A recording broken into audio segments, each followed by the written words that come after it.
Welcome to Rome. This is The Bittersweet Life with Katy Sewell and Tiffany Parks. Hello, this is The Bittersweet Life. I'm Katy Sewell. I'm Tiffany Parks. And today I'm going to start by playing a clip.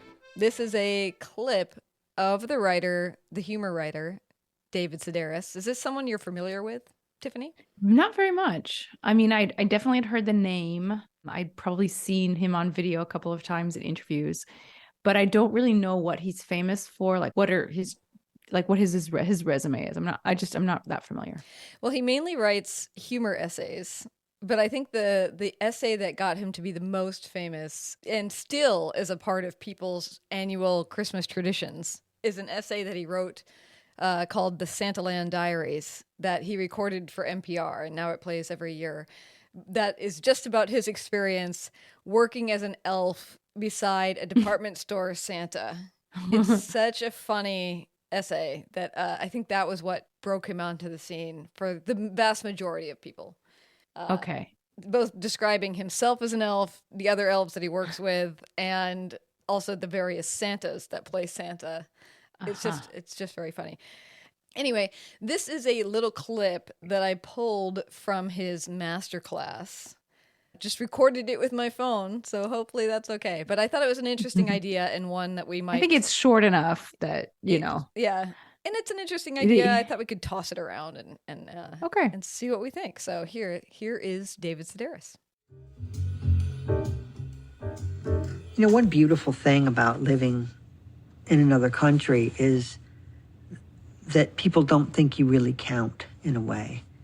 People don't think that you really understand what it is that they're saying. They often don't count you as a complete human being. And personally, I love that because people are more apt to be... Well, there was something I was reading the other day that your character is based on how you treat the people you're allowed to mistreat, right? So like when you see somebody shouting at a busboy who speaks no English, or a hotel maid who comes and knocks on their door, somebody who's kind of powerless to complain about them, that says a lot about that person's character to me. But it's fascinating to be that person, to be that busboy, to be that hotel maid, and to have people treat you that way. For me, it's like they're handing me money. I mean, I absolutely live for it. But again, you kind of want to get in there and you want to set the record straight and say, actually, no, this is who I am. But then you would ruin the moment. So... Yeah. Well, so a couple I've heard thoughts a lot in there. A couple thoughts in there. He's getting at a few different notions, but what strikes you first?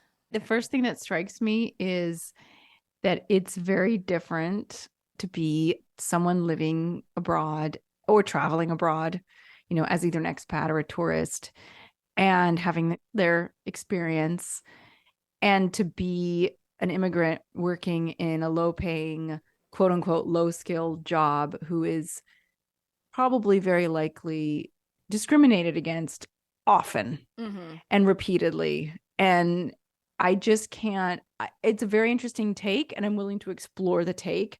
But the glaring thing that jumped out at me was him equating himself with busboys or, I can't remember what the other person was, a maid in a hotel, hotel maid. I mean, these are some of the hardest working, lowest paid, lowest appreciated jobs. And a lot of times they're filled by immigrants. I just doubt that people who have that type of job would have the same, like, oh, isn't it great? They don't know who I am.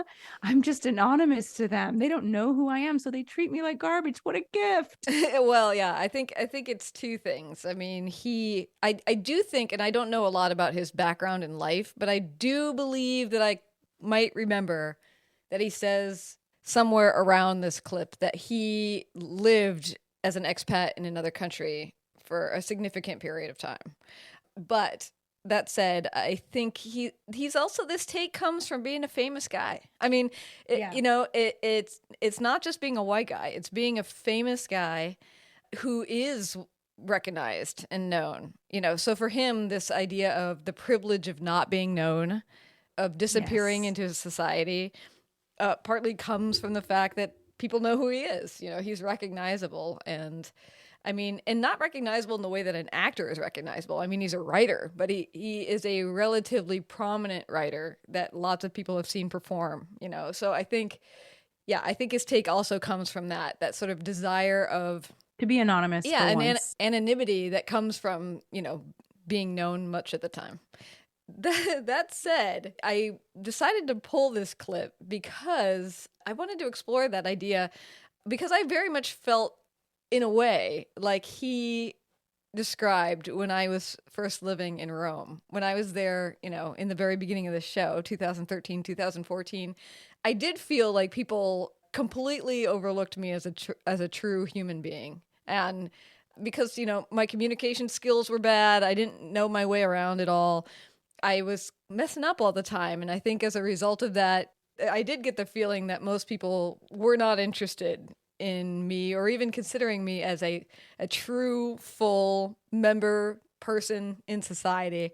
And it was an interesting experience to go from, especially going from a place where we essentially grew up. I not only am a person in this society, the threads go so deeply, like I'd been in this place for so long, to then move to a place. And you are sometimes recognized just by your voice. By my voice, not by my looks. But yes, that's like the lowest form of what David Sedaris is talking about is being a radio personality.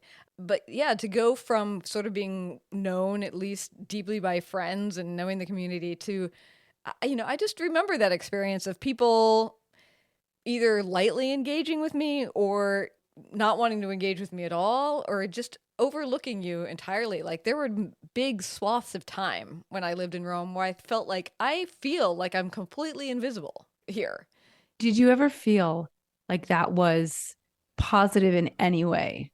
Interesting, notable, like I get that too. I remember too when I was a new expat, and I don't think it was quite as dramatic as your situation because I did speak Italian to a certain extent when I moved here, and I was, actively trying to find a job, and, I was meeting some people, but I definitely felt that sense of almost like the only positive thing I can kind of get out of it is this sense of like, I can kind of get away with anything. Mm-hmm. Because whatever I do, whatever I say, whatever like strange clothes I wear, people are just gonna be like, oh, it's just an American, Mm-hmm. and probably it's just an American student. She doesn't matter. We don't need to take note of what she's doing. So you almost kind of feel like you can get away with something. Mm-hmm. Not that you'd be doing anything bad, but you know what I mean? Just being weird, or just like not knowing the rules, not knowing rules of society. People kind of forgive you for not knowing the rules of society, I suppose, Mm-hmm. in those situations. But I don't know. I just cannot find anything positive about it except for that. Unless, of course, like you said, you're a celebrity and you are sick and tired of meeting people and having them already have a formed opinion of who you are, Mm-hmm. and basing, whatever encounter you have off of their pre-established opinion, and maybe having a clean slate. That's the only positive I can kind of find in this. Mm-hmm. I'm trying to think. As far as like a positive thing goes, I guess I kind of agree with you in that it felt very freeing. Like you didn't feel like there were any expectations on you at all. Like I guess that's sort of the same thing. Nobody's expecting anything. You can put and you're in not as going to much- run into anyone. It's like I could make out with some random person on the street, and I don't have to worry that my priest is going to walk by because there's nobody around here who knows me. Obviously that was not your case, but you know what I'm saying? Yeah, no, I know. And so I suppose there is something freeing in that you can put in as much or as little effort as you want because nobody's taking any note. But I also did have that weird feeling of like, yeah, I couldn't speak the language, but half of the encounters on the street were not talking anyway.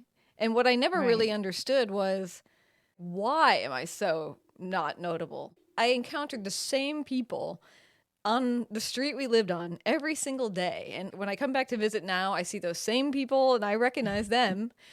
And I don't think they recognize me. And I'm like, why do they not recognize me? I mean, now I get why they don't recognize me. But back then, when we're walking by each other every day, it's like, why do they not seem to recognize me at all? I think that what I look like is unusual enough that I don't just sort of blend into average society. Like, I'm not saying I'm extremely striking, but I have a few features that are unusual, I think.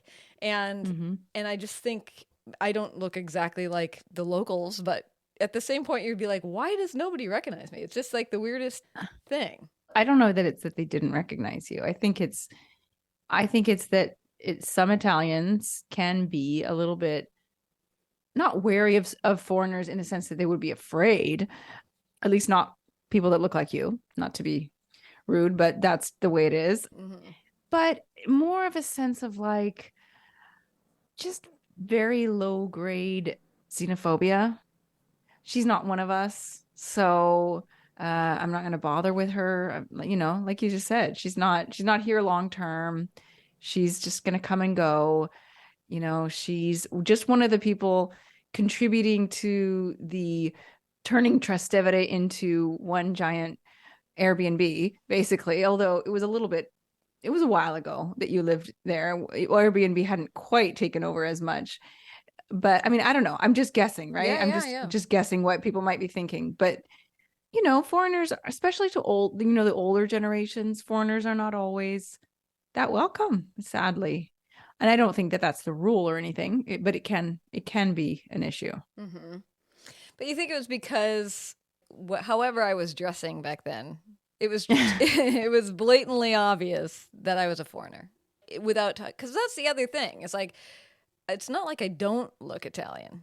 The coloring, at least, is like kind of typically Italian. I mean, your hair color, you don't really have that olive complexion, but not everybody does. Claudio doesn't have it. But I do have it either. I do have an olive complexion. Do you? And maybe it's just the light. You look so fair right now with the way that your light is shining on you. Perhaps, but it's not just the coloring. I can see how a non-Italian person might think you were Italian. Yeah, because that's what people always ask. Italian background or Italian or Greek or Spanish, something in that realm. Yeah, your features just, I don't know, you don't have the hard features that often you find with Italians and Spaniards. Not to say that, I mean, I'm being probably way too stereotypical right now, but I can kind of tell you're not Italian, but that's because I live here and I see Italians all the time. But then again, there's Italians who look, Aurelio's Italian, like, does he look Italian? Absolutely not. And I don't even think Claudio looks very Italian. But the point is that it's much more than just your look, your physical look. It's the way you dress, probably the way you even walk down the street. You're probably looking around you a lot more than a local would. You're taking things in, you're absorbing, you're probably walking at a different pace than, somebody who lived there would walk. And probably your bag is different. Your shoes are different. And I think that there is an openness. I've always said this. There is an openness in Americans' faces that you don't see as much in Europeans. Just a sense of like approachability, like almost like if you came up to talk to me, I would stop and talk to you, And I've gleaned this from years of working with tourists from all different countries. And I used to, when I first started doing tours, before I actually started doing them, I was hawking them on the street to people, and I could recognize the Americans. Now, sometimes I would make a mistake and they'd be English and not American. Very rarely they would be from a non-English speaking country. But that was very, very rare that they would not get that they were English speakers. But the Americans, there's just something in the look. Americans and Canadians, I'd almost put them in the same group. But there's an openness, there's an approachability that I feel like Europeans don't have as much. They're a little bit more standoffish. Even just the expression. So I think it could be any number of those things. Well, going back to David Sedaris' comment, I mean, I could see one benefit if you were an international spy. You'd be in a foreign country regardless if you were an international spy. Isn't that your job would be to be in a foreign country, right? True, but it would benefit you greatly if you were an anonymous person that people overlooked as a full human being. Okay. Yeah. True. I'll give him that. But yeah, I mean, I kind of can get it, but I can't really relate. I can only relate as a temporary thing, as a like, oh, this is novel. Mm-hmm. If you're going to be living in a place long term, you do not want that. No. Right? No, because it would just mean that you just stay on the edges, the fringes, the exterior of society the margins. the whole time. Yeah. Who wants to be marginalized? And that's the other thing when he kind of says, well, you know, then after I've had these people take me for a completely ignorant schmuck, then I tell them that, I'm actually an important person. Well, or that he wants to tell them. He wants to. Okay. He wants to tell them I'm actually a somebody.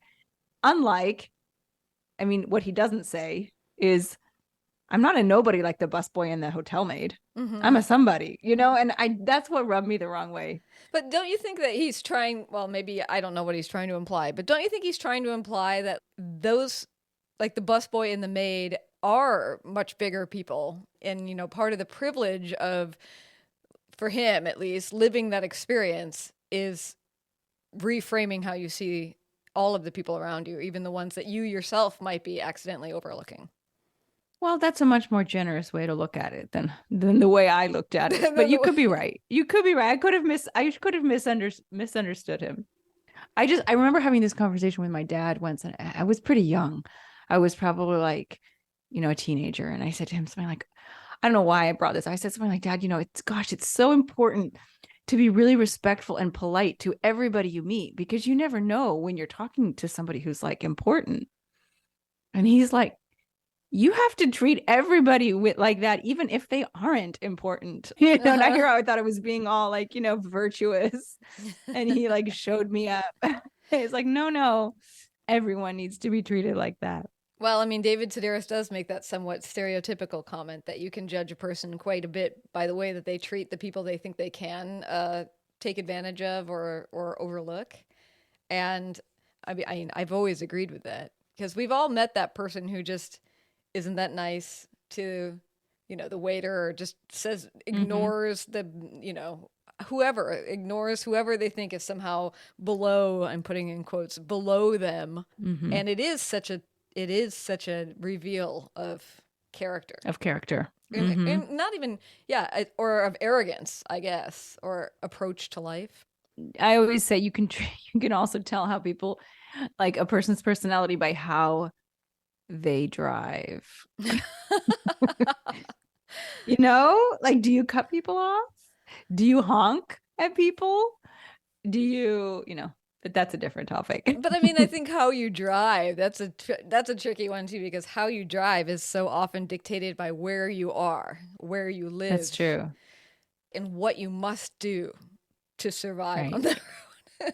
No, yeah, it's true. I do a lot of things in Rome that I could never get away with in the States ever.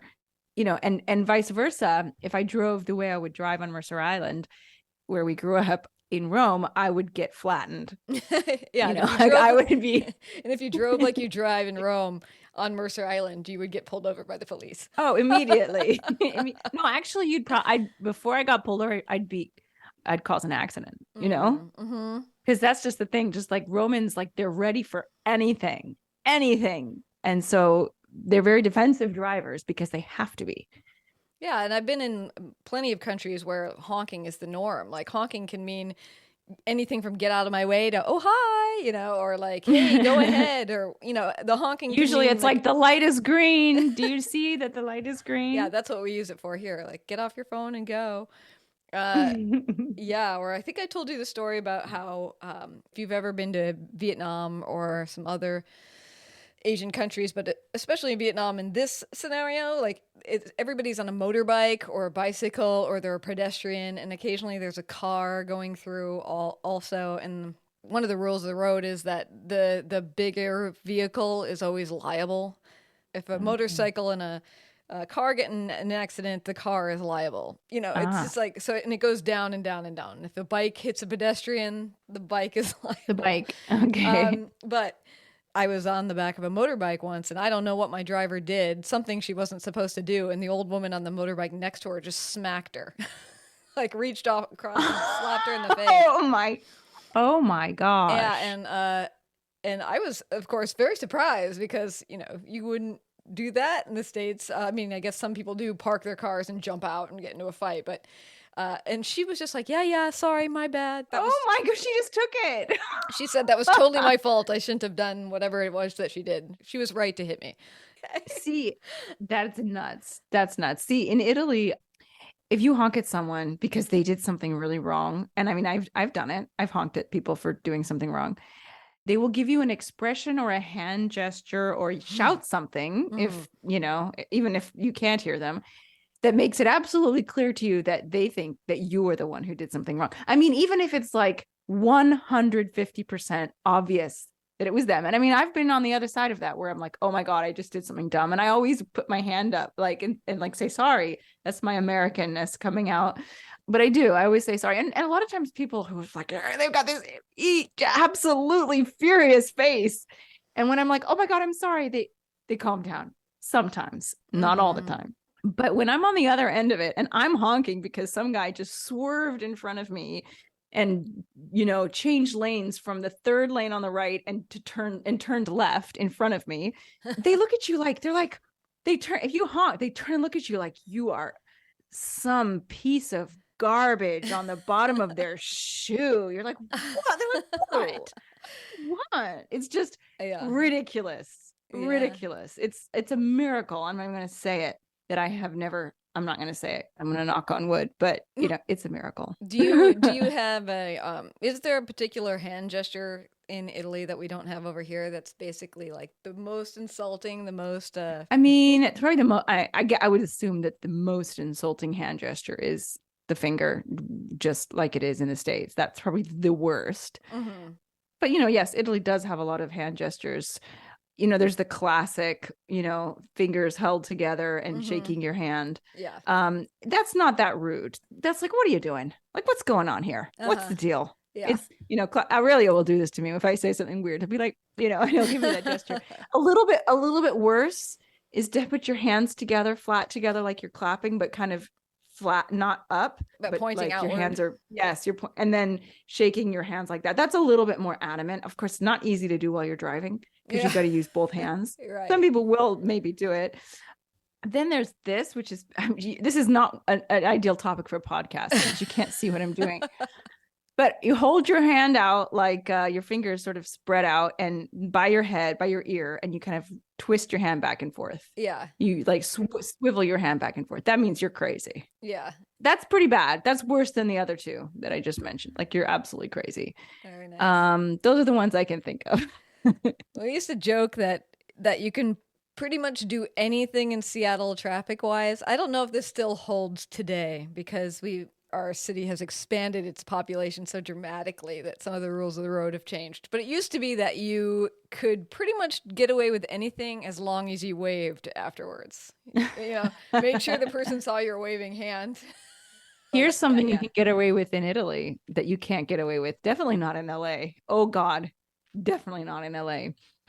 Let's say you're like, you gotta like the road is merging and or it's dividing. The road's dividing and you got to go right. There's two lanes. The street is dividing. On the right lane, there's like, it's all backed up, right? And the left hand side is just going fast. You can ride that left lane up to the very last second and you can push in. And, you know, you might get like 1 out of 100 people will not let you in, but the other 99 people just let you in. And I think they do it because they know that they've done it too. I mean, rules of the road, that's what you're supposed to do. Just keep using, we could get into this. You're supposed What are you supposed to do? I've even interviewed a traffic expert about this. When you see one of those ones where it puts the sign up where it's like this road, like the left lane's going to end and you need to merge eventually. What this expert said is that what would make everything move faster, even though it's counterintuitive, is if everybody didn't merge until the last minute. Because if everybody sees the sign and immediately starts to try to get over, essentially what happens is you have 2 lanes And all of a sudden now you only have one because that car is trying to move over. And if they just would go all the way to the end, the 2 lanes are in operation until the merge needs to happen. That makes so much more sense. But it's counterintuitive because in the US it's considered rude to like take it all the way to the front. I take it all the way to the front because I'm like, it's the right thing to do. I've talked to the experts. I'm supposed to take this all the way to the front. I'm actually making things easier for you by cutting you off. Trust me. I know. Trust me. This is the way it should be done. Like a zipper, people.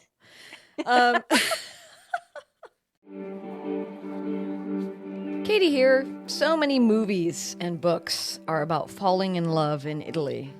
And maybe you've had that dream for yourself. You find yourself in Italy, in Rome perhaps, and you see a barista. They get you your coffee every single morning, and they are exquisite.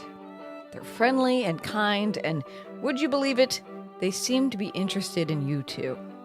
It is to be a romance that you've never experienced before. But what if it also leads to the greatest heartbreak of your life? You can hear the intriguing and accident-filled story of an Italian love affair gone wrong. It's on a bonus episode released yesterday. Listeners who contribute a monthly donation have already heard it perhaps, and you can join them at patreon.com/thebittersweetlife podcast. Your monthly support of the show goes a long way, and for as little as $5 a month, or more if you can afford it, you'll get 2 bonus episodes every month. An Italian love affair gone terribly, terribly wrong. Patreon.com/thebittersweetlife podcast. There are links in the show notes or at thebittersweetlife.net. All right, so to end though, you feel like your time as sort of the overlooked anonymous in Italy did not last that long. No, I don't think so. Like I have said in previous episodes, I will never feel 100% thoroughly integrated. I'll never feel like a local. But it's far from feeling like a non-entity, especially because, now I live in a small neighborhood with my local supermarket and my kids' school. And so I know people. A lot of people I know because I just know them. A lot of people, I don't know them, but they see me all the time. So, and they've seen me for 6 years. So, or they know me because they're like, oh, you're Louisa's daughter-in-law. Mm-hmm. So they know me through her, or, oh, you're Aurelio's mom, or you're Claudio's wife, So no, I don't feel anonymous anymore. And I don't think that it lasted that long, but definitely feel different. Yeah. But you've said in the past that you like that difference enough. Yeah. Most of the time. Yeah. I mean, obviously there are moments, but for the most part, yes. All right, well, we should leave it there. Thank you, David Sedaris, for those thoughts. And if you've never heard the Santa Land Diaries, put a note on your calendar to try to find it somewhere around the holidays next year, because it truly is a delight of a story. If you celebrate Christmas, it's a fun story to listen to around Christmas time. I highly recommend it. All right, and until next time, this is The Bittersweet Life. I'm Katy Sewell. I'm Tiffany Parks. Join us again. Bye. Do you have a topic you want us to explore? Send your requests. We love to hear what you want to know. Visit thebittersweetlife.net and contact us with your questions, your adventures, your observations, your favorite episodes. We love hearing from you. You can also find us on Facebook, Instagram, and Twitter. Just search for The Bittersweet Life Podcast.